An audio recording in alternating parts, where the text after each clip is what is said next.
Ravi, madame, monsieur, de vous retrouver ce matin dans le cadre du manège du savoir. Aujourd'hui, nous avons l'honneur et le plaisir d'accueillir cette brave Camerounaise installée aux États-Unis d'Amérique qui a réussi quelque chose de merveilleux avec le concours d'autres Camerounais et bien sûr de ceux qui sont au Cameroun. Madame la présidente fondatrice et présidente exécutive des ArcJamers Connections aux États-Unis d'Amérique, Aveline Nava, bonjour. Bonjour Lazare. Merci de nous consacrer ces quelques minutes où les Camerounais ont été marqués par le séjour des Noirs américains qui ont retrouvé leurs origines africaines, leurs origines camerounaises. L'histoire se poursuit pour ceux qui retrouvent leurs traces dans d'autres coins d'Afrique. Cette histoire est partie de votre association. L'histoire de cette aventure, elle commence comment?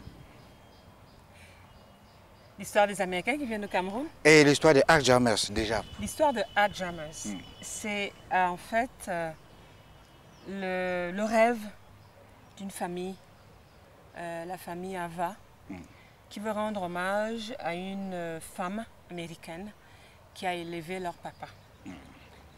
Mon papa était orphelin à l'âge de 3-4 ans, je pense, et dans les années 30.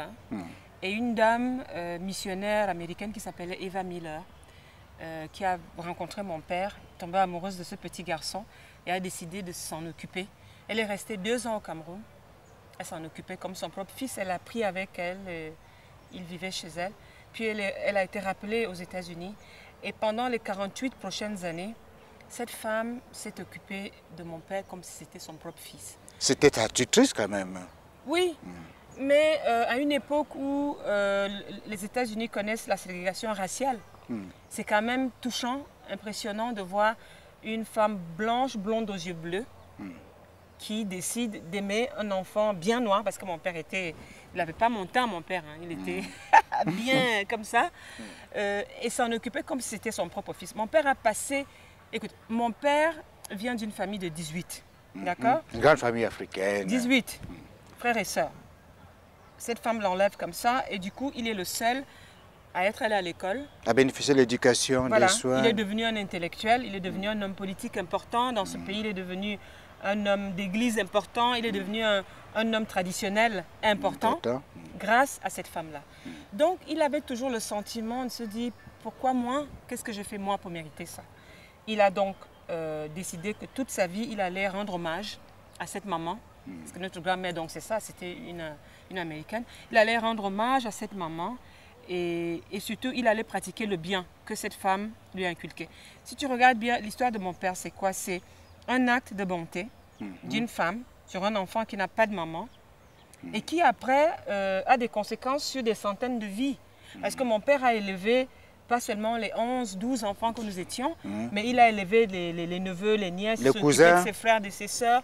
Bref, un acte de générosité a touché des centaines de vies. Pour rendre hommage à ma grand-mère donc, nous avons voulu aller aux États-Unis et organiser un concert de charité, collecter quelques fonds pour aider un orphelinat local de Washington, D.C.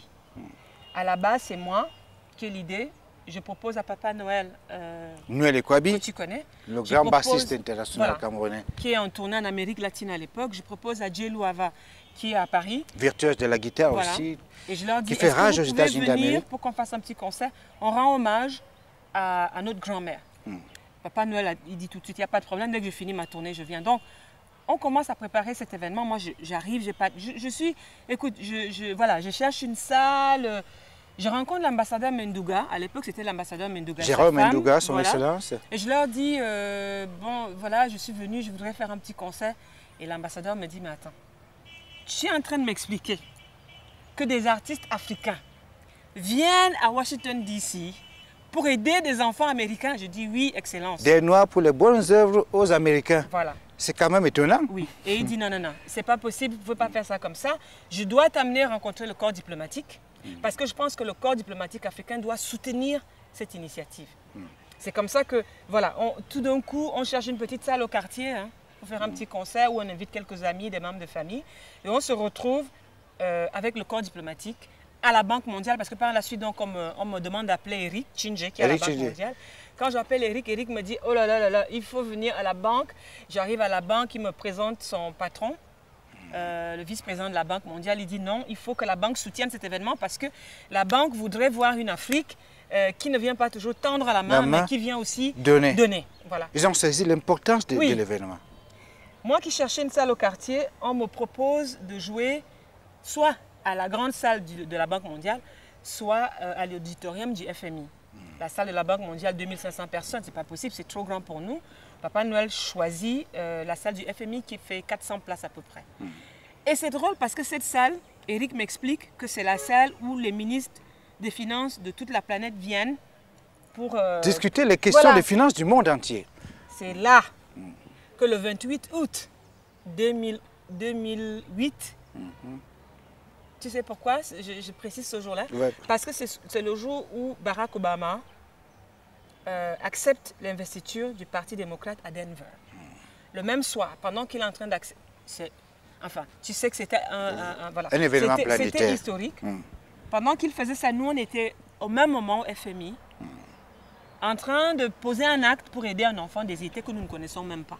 Et tu sais, c'est drôle parce que les gens me demandent souvent, ARK, ça veut dire quoi? ARK, ça veut dire Acts of Random Kindness.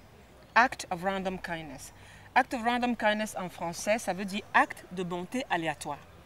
Un acte de bonté aléatoire, je te donne un exemple. Tu arrives au péage en allant à Douala et tu payes pour toi et les 4 voitures derrière toi. Donc je paye mes 500 et puis je dis, prenez de l'argent, je paye pour les autres, même sans les connaître. Non, et quand la prochaine personne arrive, je vais payer mes 500, on lui dit non, la voiture devant va payer pour vous. Tu as payé pour cette personne, tu n'attends rien en retour, tu ne connais même pas la personne. Tu as voulu juste poser un acte comme ça de bonté vis-à-vis de cette personne. On appelle ça un act of random kindness. Donc quand le FMI, très, comme tu peux imaginer, hein, on n'entre pas là-bas n'importe comment. Donc on a scanné, on est qui, on est quoi, on fait quoi. On m'a demandé de remplir un tas de paperasses. Et là on me demande, c'est quoi le band name? J'ai dit, what band? There's no band. C'est moi, J-Lou, Papa Noël, voilà, c'est nous. Non, non, non, il nous faut... il faut bien un nom à ce groupe. Un nom de groupe. Et là, j'essaie de dire, OK, comment on peut définir un acte comme celui-là, des gens qui viennent aider un orphelin qu'ils ne connaissent pas. Parce que nous, on s'est adressé à un orphelinat, mais on ne connaît pas les orphelins que nous allons aider, mais nous voulons poser un acte. Comment on appelle ça? Pour moi, c'est un acte of random kindness. Donc, quand on m'a demandé le nom, j'ai dit, écoutez, nous sommes les... Et puis, en plus, on est venu faire ce concert sans répéter. Oui. Quand on fait un concert sans répéter... Mais c'est comme les artistes professionnels, enfin.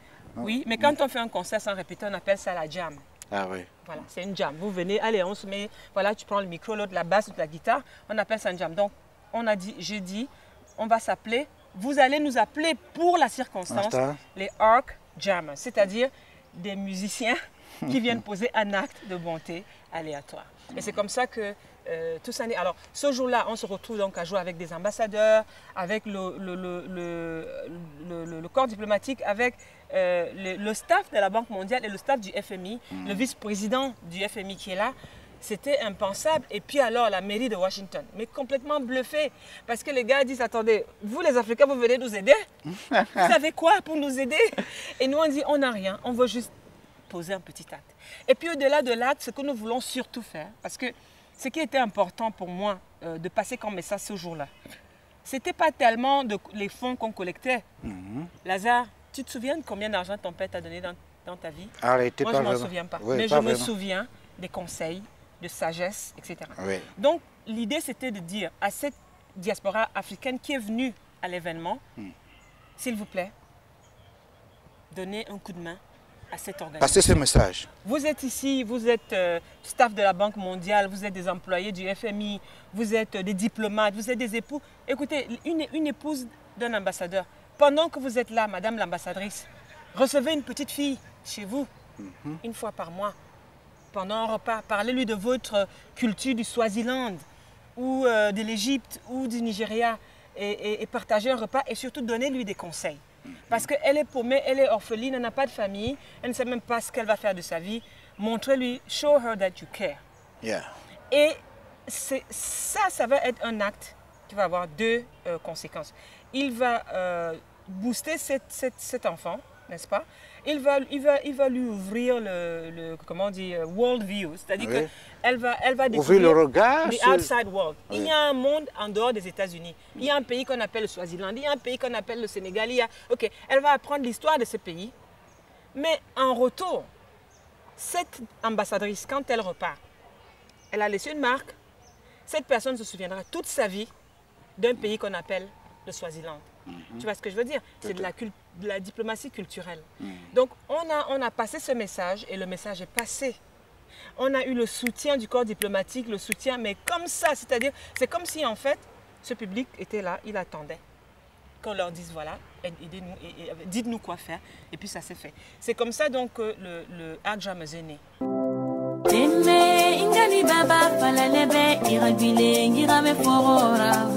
Deme baba ninga fala nebe iragile ngirame forora imuti mirio kuimede irame kafera imuti fefe suude irame kafera.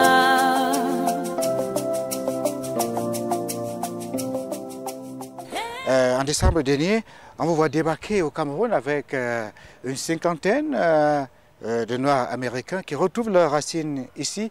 D'abord, comment est-ce que ce concept est né? Alors, ce qui se passe, comme je disais tantôt, c'est que à la suite de cet événement au FMI où tout le monde était bluffé, ils nous ont demandé de créer une ONG et en fait, de revenir chaque année pour faire un concert comme ça. Et là, on a créé l'ONG. On s'est dit qu'on va créer l'ONG et que quand on va créer l'ONG, il faut créer un certain nombre d'activités à faire là-bas, pas seulement les concerts.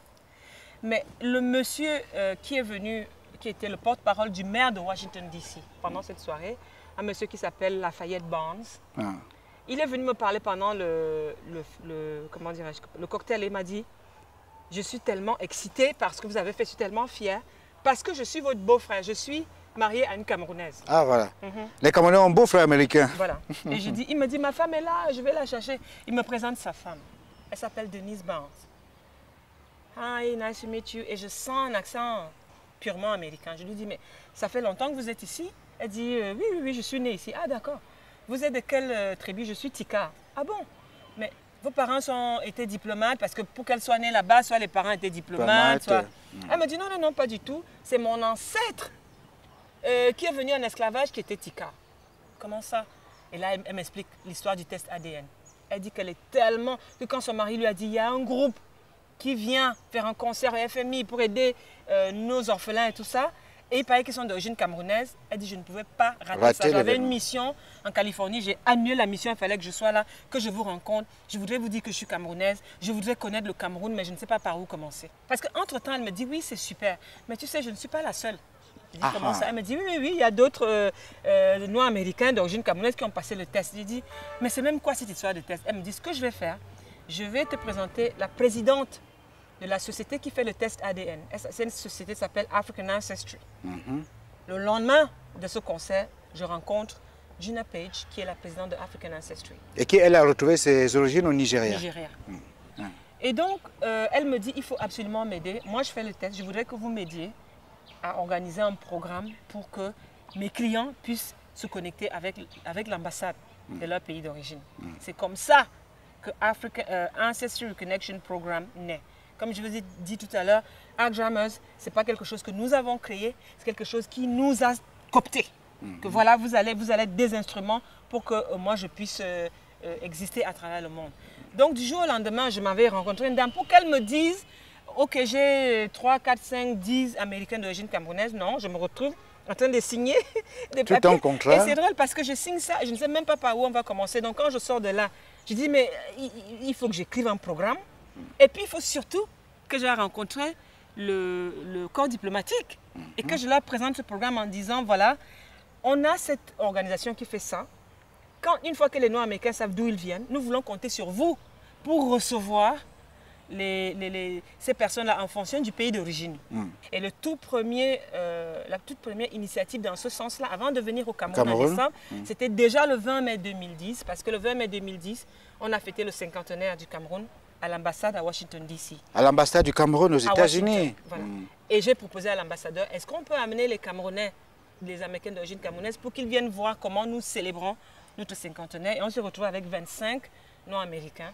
Lazare, que je te raconte une petite histoire. Alors, on a fait faire ce qu'on appelle, comment on appelle ça? On appelle Recognition Certificate. Ça ne veut rien dire pour toi et moi. Mais pour ces gens-là qui cherchent leurs racines, qui ne savent pas d'où ils viennent, avoir un papier comme ça où il y avait le logo de Ajamas, le drapeau du Cameroun, la signature de l'ambassadeur, c'était comme si on leur remettait un diplôme. Oui, un certificat, mais qui avait une grande valeur. Avec un texte qui était écrit, hein, moi, ambassadeur du Cameroun, nanana, je vous souhaite la bienvenue. Donc on a rédigé ça, on a amené ça à l'ambassadeur, il a signé. Le jour de l'événement, donc, le groupe de Ajamas est sur scène. Le monsieur de la communication de l'ambassade, il a la liste de nos invités. Il appelle un invité, il dit, Mrs. Denise Barnes. Quand elle quitte la salle pour venir vers l'ambassadeur pour recevoir son Recognition Certificate. On voit le scénario d'ici. Voilà. L'orchestre dirigé par Noël Ekwabi est en train de jouer Bienvenue, welcome to Cameroon. La fameuse chanson de Manu Dibango. C'était tellement émouvant. Donc chaque personne arrivait comme ça et quand elle arrivait au niveau de l'ambassadeur, l'ambassadeur lui disait Welcome home et puis lui remettait son certificat. Il y a donc une dame, médecin, à peu près 75 ans, âgée déjà. Hein. Elle s'avance et quand elle arrive à lui, il lui dit My daughter, welcome home. Ma fille, revenez. Et puis elle se retourne vers la salle, elle dit I have a home. Oh mon Dieu. You are telling me that I have a home. Que j'ai une terre d'origine quand même. Et là, elle s'effondre en pleurs et là, toute la salle pleure. Les ambassadeurs, tous les invités. Tout le monde. Il y avait les gens du Congrès, de la Maison-Blanche, du département d'État. On est tous en larmes avec nos verres, nos coupes de champagne, je ne sais pas quoi. On est tous en larmes. Cette femme nous a fait tous pleurer. Parce que, et c'est là que nous, les Ajamas, on se rend compte de l'importance. On s'est dit, c'est pas possible. On ne savait pas que c'est si important pour ces gens de connaître leurs origines. Parce que pour nous, ce qu'on sait, c'est qu'ils nous regardent. D'abord, ils ne savent même pas. Plusieurs d'entre eux ne savent même pas que l'Afrique est un continent. Certains pensent, where is that? In California, where is it? Ils ne savent même pas. Puisque généralement aux États-Unis, vraiment on est dans son monde. Parce que l'image de l'Afrique, c'est quoi? La maladie, la galère, la misère, la corruption, bon, voilà. Donc, je pense que psychologiquement, de manière peut-être inconsciente, on s'éloigne de cette histoire, de ce passé-là qui n'est pas très glorieux pour nous, parce que voilà, c'est un endroit tellement pas beau. Ok, je préfère rester ici, mais je suis quand même perdu, je ne sais pas d'où je viens. Et pour la plupart des Nord-Américains, l'histoire, le temps, on a réussi à effacer leur mémoire. On a même effacé les noms, et ils ont l'accent, et ils n'ont même plus les noms de chez nous. Non, pas les noms. Ils ne savent pas, ils ne peuvent pas savoir. Donc, cette science ADN, c'est un outil, mais c'est un outil révolutionnaire. Avec des aptitudes scientifiques. Révolutionnaire dans les deux sens. Parce que révolutionnaire là-bas, ça leur permet de savoir à eux d'où ils viennent. Révolutionnaire de ce côté parce que ça permet de mettre en lumière qui ont été les acteurs. Nous, moi, toi, tu connaissais l'histoire de l'esclavage? Pas beaucoup. Dans nos livres d'histoire, ce n'est pas vraiment raconté. Voilà. C'est avec le programme, notre programme ADN, que je découvre que le Cameroun a joué un rôle important. La plupart des esclaves venus des autres pays d'Afrique passaient par le Cameroun, sortaient par Bimbia, dans le sud-est du pays. C'est vrai que ce port n'existe plus, mais il a existé avant la période coloniale, lorsque les esclaves étaient déportés vers l'Amérique. On retrouve les traces, puisque les recherches sont faites aujourd'hui par rapport à cette histoire. Et on se retrouve au Cameroun en décembre dernier. On se retrouve donc avec... Non, ce qui se passe, c'est qu'à ce 20 mai, après tous ces pleurs, toute cette émotion, où on se rend compte que ces 25 sont dans tous leurs états, et ils sont complètement bouleversés. C'est eux qui nous disent, maintenant qu'on a touché du doigt, on ne veut pas s'arrêter là. On veut aller au pays, on veut aller rencontrer nos frères, on veut connaître notre pays. On envoie l'invitation le mercredi. Le jeudi, on a 50 personnes. Le vendredi soir, on a 100 Nord-Américains qui disent « je suis Camerounais et je voudrais connaître mon pays ». Éric Tchundji appelle le Premier ministre, j'appelle l'ambassadeur et tous les deux, sans se consulter, nous disent « non, il faut organiser, on va soutenir l'opération ». Et c'est comme ça que, du jour au lendemain, on débouche. Et attention, mais c'est une belle histoire. On commence à travailler donc avec le groupe par mail. C'est des gens qui écrivent par mail pour dire « oui, on va venir ». Dans le groupe de 25 qui sont venus, finalement, il n'y a que 3 dans ce groupe-là qui se retrouvent au Cameroun. Tous les autres, ce sont des Cameroonian Americans que nous ne connaissons pas. On a découvert ces gens-là à l'aéroport de Douala. Donc c'est vraiment un acte de bonté. C'est-à-dire qu'on a organisé pour des gens que nous ne connaissons pas. Et puis ils se sont enregistrés, se sont organisés, vous vous retrouvez à l'aéroport et puis... Oui, gratuit, hein? On ne leur demande pas un centime. Tout ça c'est nous. Vous payez votre billet d'avion et that's it. Nous on organise le reste, vous arrivez ici. Et l'État camerounais, le président de la République, il a été fabuleux. Parce qu'il a dit pas de problème. L'hôtel, le transport local, la restauration, on va... L'accueil à l'africaine, quoi. L'accueil à l'africaine. C'était fabuleux. Merveilleux. Des réactions, les chefs traditionnels, des souvenirs. Dans l'avion. Parce que ce qu'on a voulu faire aussi, c'était leur montrer à chaque fois, d'abord le côté traditionnel. Ce n'est pas un voyage touristique. Ce n'est pas des touristes qui viennent comme ça pour découvrir un pays. C'est un voyage de retour aux sources. C'est un voyage initiatique. C'est un pèlerinage, là. Spirituel, voilà, c'est ça. Donc, quand ils arrivent, avant de rencontrer n'importe quelle autorité administrative, il faut d'abord voir les papas du village. L'autorité traditionnelle. Voilà. Et à Douala, les chefs sont rentrés dans l'avion pour les chercher. On leur a dit, vous ne bougez pas, vous laissez tout le monde sortir. Et on est venu chercher le groupe dans l'avion avec des chants sawa de... On vient chercher leurs enfants. C'était émouvant. On a vu à la télévision nationale, au téléjournal. Moi, je n'ai fait que pleurer. Pendant tout le séjour, je n'ai fait que pleurer. Le délégué du gouvernement de Douala, mais fabuleux. Les chefs, après le lendemain, une cérémonie de Ngondo spéciale pour bénir ces enfants, leur vie, leur séjour. Et ce séjour s'est passé comme une lettre à la poste. Sans problème. Aucun problème. Avec la traditionnelle hospitalité des Camerounais de toutes les régions. Impeccable. Parce qu'après Douala, c'est le sud-ouest. À Douala, James Onobiono, dans sa, on appelle quoi? White House, sa maison. Oui, la Maison Blanche en quelque sorte. Donc on sort de Bimbia où Njala Kwan a reçu l'équipe de manière fabuleuse, mais on était dans une campagne, on était dans une forêt pour venir dîner dans une Maison Blanche. Où on a les maîtres de tel en livret, le champagne qui coule à flot. Enfin, on leur a fait voir. Monsieur le directeur général de la CDC, l'accueil vraiment... Impeccable. Madame Sack, chez elle, c'était eux-mêmes, ils ont écrit sur leur website que c'est comme si c'était un mariage. Tellement c'était beau, c'était magnifique. On a voulu leur montrer aussi ça, que l'Afrique, ce n'est pas seulement ce que vous voyez à la télé, la maladie, L'Afrique, il y a des gens mais extraordinaires dans ce pays. Tout à fait. Avec des cadres de vie à l'occidental. Le littoral, le sud-ouest, le sud du pays, l'ouest. Le sultan, impeccable. Le chef Le sultan roi des Bamoun, le chef Banjoun. Et comme il y avait beaucoup de tikars, parce qu'il y avait beaucoup de tikars dans ce groupe-là. Le sultan impeccable, le chef Banjoun impeccable, le chef Baleng impeccable, Monsieur Kamemouté Abafia. C'était la cérémonie la plus époustouflante. Parce que lui, il a carrément fait venir tous les chefs tikars. Parce que lui-même, c'est une grande autorité traditionnelle. Au-delà de ce qu'il a, monsieur le directeur général du Fonds national de l'emploi, mais déjà, dans l'OMBAM, c'est une autorité traditionnelle. Les chefs habillés dans leur tenue. On fait descendre avec les pots de baume. Oui, on fait descendre les gars du bus. Attention, on ne salue pas avec la main. Vous tendez l'épaule et c'est le chef qui vous tapote. Mais les gars, ils étaient époustouflés. À l'africaine. Laisse-moi te dire une chose.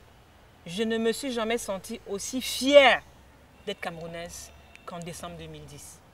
Et je ne comprends pas. Je ne comprends pas cette image du Camerounais. Nous qui sommes à l'étranger, qui vivons là-bas depuis très longtemps, l'image du Camerounais est si négative. L'image de ce pays est si négative et il faut corriger ça. C'est l'œuvre de certains Camerounais qui... C'est encore un peu quelques problèmes d'incompréhension. Alors, avec une question de curiosité tout de même, ils étaient là en décembre avec tout l'accueil qu'on a vécu. Et qu'est-ce qui s'est passé par la suite? Au retour aux États-Unis, le feedback, quelques réactions? Mais écoute, un feedback fabuleux. Et c'est ça, en fait, qui nous donne à nous ce bonheur que nous avons de faire ce que nous faisons. Parce que ce programme, comme tous les programmes de Alzheimer, nous n'avons pas de funding, on n'a pas d'argent. C'est de notre poche. On s'est dit, on ne va pas attendre d'être riche et célèbre pour faire quelque chose de bien. C'est pour ça d'ailleurs que nous voulons absolument amener ce programme et ces missions ici pour inculquer aux jeunes le sens du devoir. Il ne faut pas attendre d'être riche et célèbre pour servir son pays. Il ne faut pas d'abord penser à l'argent. Non. Il faut faire quelque chose avec les petits moyens qu'on a. Donc, avec nos petits moyens, on a aidé un groupe de 53 qui est venu, qu'on ne connaissait pas, voilà. avant la descente d'avion. On a passé 10 jours ensemble et ils sont repartis. Quand ces gens-là, qui eux-mêmes ne se connaissaient pas à Lazare, parce que pour la plupart, ils sont venus de 20 États différents. Parce que les États-Unis, c'est un continent très vaste. 20 États, ils se sont rencontrés à l'aéroport de Washington, D.C. L'ambassadeur a fait un travail fabuleux, il était à l'aéroport, les a accueillis, leur a souhaité un bon voyage. C'est là qu'ils font connaissance avec notre chairman. Ils prennent l'avion, ils arrivent ici, ils passent 10 jours ensemble. Quand ils repartent, la première anecdote que je vais vous raconter, c'est que 2 jours après leur retour là-bas, l'une des dames, directrice d'une fondation prestigieuse qu'on appelle Sullivan Foundation. Si tu googles Sullivan Foundation, tu vas voir qui c'est. C'est eux, ne traitent qu'avec le chef d'État. Et ce petit bout de femme qui était ici avec ses dreadlocks, elle est la directrice de cette fondation-là. Elle arrive, elle rentre, son mari a une crise cardiaque. Il se retrouve dans le coma.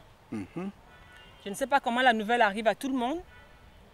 Et quelques jours après, on m'appelle pour me dire que le groupe est en train de se reconstituer pour venir prier pour le malade, qu'ils ne connaissent pas. Hein. Les Américains qui partent de Californie, de Chicago, de Pennsylvania, de Tennessee et tout ça. Des 4 coins des États-Unis. Ils viennent prier pour une personne qu'ils ne connaissent pas. Ils ont passé 10 jours seulement ensemble. Ici au Cameroun? Oui. Donc, moi, quand je pense à j'appelle l'ambassadeur, l'ambassadeur aussi se retrouve là-bas. Donc, ils se retrouvent tous à l'hôpital. Et qu'est-ce que j'apprends? Ils se sont retrouvés, certains sont venus avec leur pasteur, là, tout ça. 200 personnes au pied de l'hôpital où était le malade. Avec quoi? Chacun tenant un drapeau camerounais en main. Au nom du Cameroun? Au nom du Cameroun. On est venu prier pour notre beau-frère. Je ne sais pas si tu vois ce que je veux dire. Je ne sais pas si tu vois le lien qui s'est créé au bout de 10 jours entre 53 personnes qui ne se connaissaient pas avant de faire ce voyage. Moi, j'étais à Paris, je n'ai pas pu assister. J'étais bouleversée, j'avais des larmes aux yeux. Quelques temps plus tard, quelques semaines plus tard, on m'appelle de Californie. On va décerner une distinction à Jammers pour le voyage de décembre. Je dis, c'est pas possible. Déjà une distinction? Oui, on a appris que vous avez amené des Américains. Non, c'est pas possible. Le travail que vous faites est fabuleux. Sachez que les Noirs américains attendent ça depuis 400 ans. Et vous êtes en train de réaliser le rêve de celui qui est venu en esclavage parce que toute sa vie, jusqu'à ce qu'il crève, il rêvait d'une seule chose, c'est rentrer au pays. Vous réalisez son rêve à travers sa descendance. 4 siècles après. On doit mettre ça en lumière dans ce pays. C'était toute une cérémonie. Quelques temps plus tard encore, au mois d'avril, invitation au Congrès. Congrès américain. Congrès américain invite les Jammers. Venez, on a entendu parler de quelque chose de fabuleux au Cameroun. Les congressmen veulent qu'on vienne leur expliquer de quoi il s'agit, qu'est-ce qui s'est passé, etc. On s'est retrouvés au Congrès devant des... Tu sais ce que c'est que le Congrès américain? Mais comment? Bon, tu sais le pouvoir qu'ils ont. Oui. Ces messieurs étaient comme ça. Nous regardaient de manière époustouflée. Nous remercions. Nous remercions pour ce que nous faisons. Je ne veux même pas parler de l'implication de l'ambassadeur des États-Unis ici et comment il passe le temps à nous remercier pour le travail de diplomatie culturelle que nous faisons pour renforcer les liens entre les États-Unis et le Cameroun. Donc avec un acte de générosité, pour le voyage de cette année, il y a des congressmen qui veulent venir. Ils n'ont même pas passé leur test, mais ils disent non, on ne veut pas rater la prochaine expérience. Est-ce que c'est possible? Donnez-nous les informations. Si notre calendrier nous permet, on veut faire partie de ce voyage. Avec votre permission, on va déjà leur souhaiter bienvenue au Cameroun. Fabuleux. Enfin, l'une des choses encore qui vont se passer à la suite de ceci, c'est qu'il y a une société qu'on appelle National Association of Black Journalists. C'est un groupe qui réunit tous les hommes de médias noirs aux États-Unis. Tu sais que les médias, c'est le 4e pouvoir. À qui le dites-vous? En réalité, le premier pouvoir. Voilà. Okay. Donc, tu peux imaginer l'influence d'un groupe pareil. Ils ont Et les médias sont très importants dans ces pays occidentaux, aux États-Unis en particulier. Surtout aux États-Unis. Ils ont appris ce qui s'est passé. Ils ont leur convention annuelle. La convention de cette année va se tenir le 5 août. Tu sais c'est quoi le thème? Helping African Americans reconnect with their African origins. Tu sais qui est l'invité spécial? Jammers Connection. Ah, mais voilà. Et tu sais ce qu'on nous demande de venir faire? Présenter le voyage des 53 Américains au Cameroun en décembre 2010. À un parterre de je ne sais pas combien de milliers de personnes qu'il y aura. Il y aura des congressmen, des Andrew Young et consorts, des personnes influentes. Toutes ces personnes veulent savoir qu'est-ce qui s'est passé au Cameroun en décembre. Je ne sais pas si tu vois comment nous avons mis le Cameroun en lumière. C'est de ce Cameroun-là que je rêve. C'est ce Cameroun-là que je veux servir. C'est ce Cameroun-là que je veux voir quand je vis là-bas. Des gens qui parlent de mon pays comme étant un pays positif, un pays dynamique, un pays qui est tourné vers l'avenir et qui a un peuple extraordinaire. Merci Aveline Ava, merci de le reconnaître, merci à ces Noirs américains. Madame, Monsieur, à l'entame de cette émission, nous parlons d'une histoire fabuleuse. En fait, il s'agit du début de toute une histoire, parce que c'est le début, et on souhaite la poursuivre dans d'autres éditions du Manège du Savoir, toujours sur l'antenne TV de la CRTV, en compagnie d'Aveline Ava, bien sûr, et des autres membres de Arc Jamas. Prenons rendez-vous pour d'autres éditions. Madame, Monsieur, merci de votre attention et à la prochaine.